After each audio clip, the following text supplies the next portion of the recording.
Welcome to my YouTube channel. Before you at information, check through stamps ಎಲ್ಲ ಯಾವ ರೀತಿ adjust ಮಾಡಬೇಕು ಅನ್ನೋದರ ಕುರಿತಾದ ಮಾಹಿತಿಯನ್ನ ಈ ವಿಡಿಯೋದಲ್ಲಿ ನಾವು ನೋಡೋಣ. ಟ್ರೆಜರಿ ಆಪರೇಟರ್ ಲಾಗಿನ್ ಆಗಬೇಕು. ಅದರ್ಸ್ ಮೇಲೆ ಕ್ಲಿಕ್ ಮಾಡ್ಕೊಳ್ಳಿ.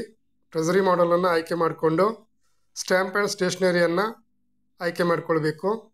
ಗೆಳೆಯರೇ, ವಿಡಿಯೋನ ಲೈಕ್ ಮಾಡಿ, ಚಾನೆಲನ್ನು ಸಬ್ಸ್ಕ್ರೈಬ್ ಮಾಡಿ, ಅಂಚೆ ಬಾಂಧವರಿಗೆ ಆದಷ್ಟು ಶೇರ್ ಮಾಡಿ.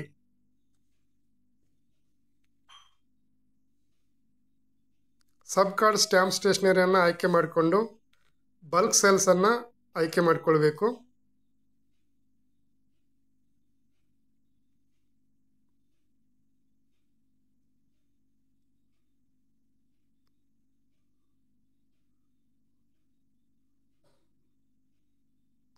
ಕೆಟಗರಿಯಲ್ಲಿ ಪೋಸ್ಟೇಜ್ ಸ್ಟೇಷನರಿ, ಡೆಫಿನಿಟಿವ್ ಸ್ಟ್ಯಾಂಪ್ಸ್ ಅಥವಾ ಸರ್ವಿಸ್ ಸ್ಟ್ಯಾಂಪ್ಸ್ ನಿಮ್ಮ ಆಯ್ಕೆಯನ್ನು ಸೆಲೆಕ್ಟ್ ಮಾಡ್ಕೊಳ್ಳಿ.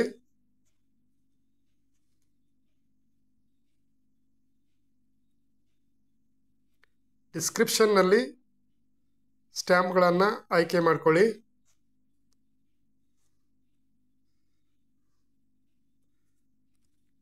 ಸ್ಟ್ಯಾಂಪ್ ಕ್ವಾಂಟಿಟಿಯನ್ನು ಎಂಟರ್ ಮಾಡಿಕೊಳ್ಳಿ. ಚೆಕ್ ಅಡ್ಜಸ್ಟ್ಮೆಂಟ್ ಮಾಡುವಾಗ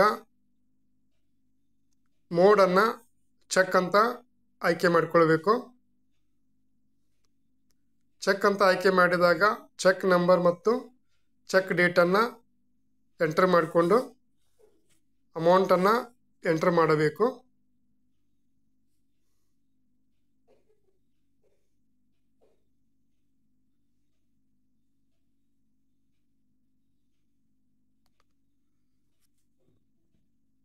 ಸೋಲ್ಡ್ ಟು ಕಸ್ಟಮರ್ ನೇಮನ್ನು ಎಂಟರ್ ಮಾಡಿಕೊಳ್ಳಿ.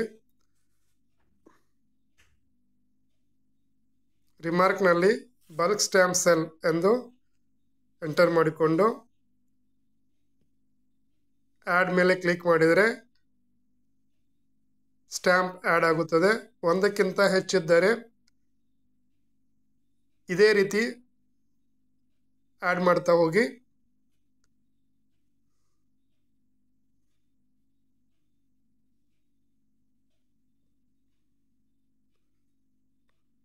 ನಿಮ್ಮ ಎಲ್ಲ ಆಯ್ಕೆಯು ಮುಗಿದ ಮೇಲೆ ಸಬ್ಮಿಟನ್ನು ಕ್ಲಿಕ್ ಮಾಡಿಕೊಳ್ಳಿ.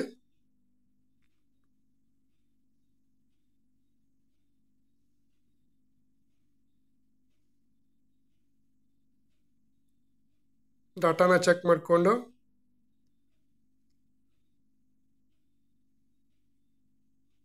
ಸಬ್ಮಿಟನ್ನು ಕ್ಲಿಕ್ ಮಾಡ್ಕೊಳ್ಳಿ.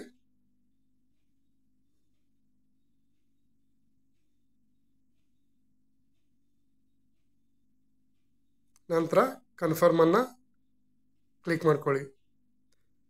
ಇದಿಷ್ಟು ಟ್ರೆಜರರ್ನಲ್ಲಿ ಕೆಲಸವಿರುತ್ತದೆ. ಇದಾದ ನಂತರ ಚೆಕ್ ರಿಯಲೈಸೇಷನ್ ಸೂಪರ್ವೈಸರ್ ಮಾಡೆಲ್ನಲ್ಲಿ ಇರುತ್ತದೆ.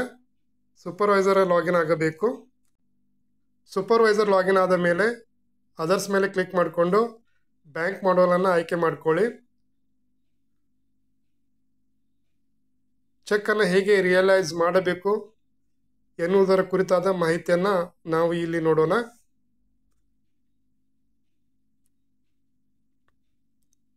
ನಂತರ ರೆಮಿಟೆನ್ಸ್ ಮ್ಯಾನೇಜ್ಮೆಂಟ್ ಇದನ್ನು ಆಯ್ಕೆ ಮಾಡಿಕೊಳ್ಳಿ. ಇಲ್ಲಿ ಚೆಕ್ ರೆಮಿಟೆನ್ಸ್ ಮೊದಲನೇ ಆಪ್ಷನನ್ನು ಆಯ್ಕೆ ಮಾಡಿಕೊಳ್ಬೇಕು. ಇಷ್ಟಾದ ಮೇಲೆ ನೀವು ಎಂಟರ್ ಮಾಡಿದ ಎಲ್ಲ check number, date, amount shown ಆಗುತ್ತದೆ. ರೆಮಿಟೆನ್ಸ್ ಅಕೌಂಟ್ ನಂಬರನ್ನು ಆಯ್ಕೆ ಮಾಡಿಕೊಳ್ಬೇಕು. ಇಲ್ಲಿ ನಿಮ್ಮ ಹೆಡ್ ಆಫೀಸಿನ ಅಕೌಂಟ್ ನಂಬರನ್ನು ನೀವು ಆಯ್ಕೆ ಮಾಡಿಕೊಳ್ಳಿ.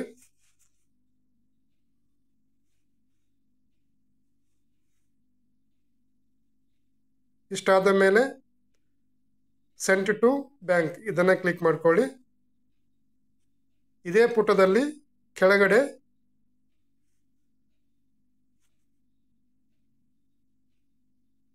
ಮಾರ್ಕ್ ಆ್ಯಸ್ ರಿಯಲೈಸ್ಡ್ ಇದೆ. ಇದನ್ನು ಕ್ಲಿಕ್ ಮಾಡಿಕೊಂಡು ನೀವು ಕನ್ಫರ್ಮ್ ಮಾಡಿದರೆ ಚೆಕ್ಕು ಸಕ್ಸಸ್ಫುಲ್ ಆಗಿ ರಿಯಲೈಸ್ ಆಗುತ್ತೆ.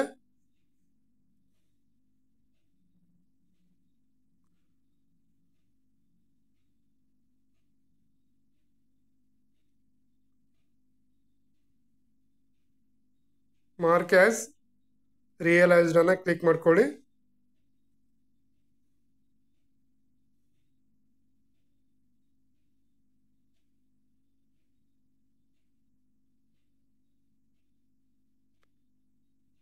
ಕನ್ಫರ್ಮನ್ನು ಕ್ಲಿಕ್ ಮಾಡ್ಕೊಳ್ಳಿ.